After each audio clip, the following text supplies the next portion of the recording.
So today someone asked me about aberrant regeneration and why this finding for third nerve palsy means it's not ischemic. So there are some findings that have likelihood ratios that are positive. The likelihood ratio positive means that piece of information pushes us towards a diagnosis. And there's some pieces of information that are likelihood ratio negative, which means it makes it less likely to be the diagnosis. And so this finding that aberrant regeneration is present means it's much more likely to be a compressive lesion, and you're not allowed to have it in ischemia, and that is a LR negative for that information.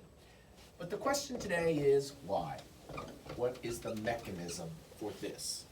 So as you know, in the nerve, so this is the third nerve, all nerves and all tissues basically have to have blood supply. And so the vessels are like little penetrating vessels. Those little penetrating vessels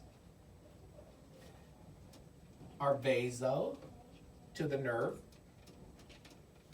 You could have that same thing for the blood vessel too, a vasa vasorum.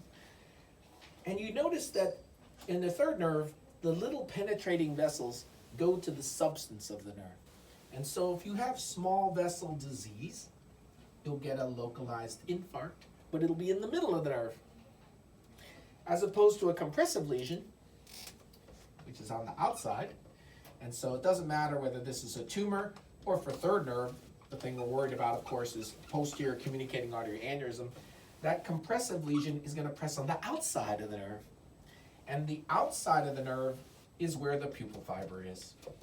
So knowing this anatomy right here helps us in two ways. One is, why is an ischemic palsy likely to spare the pupil? The reason is the pupil fiber is on the outside, but the small vessel ischemia that's causing an ischemic third is on the inside of the nerve.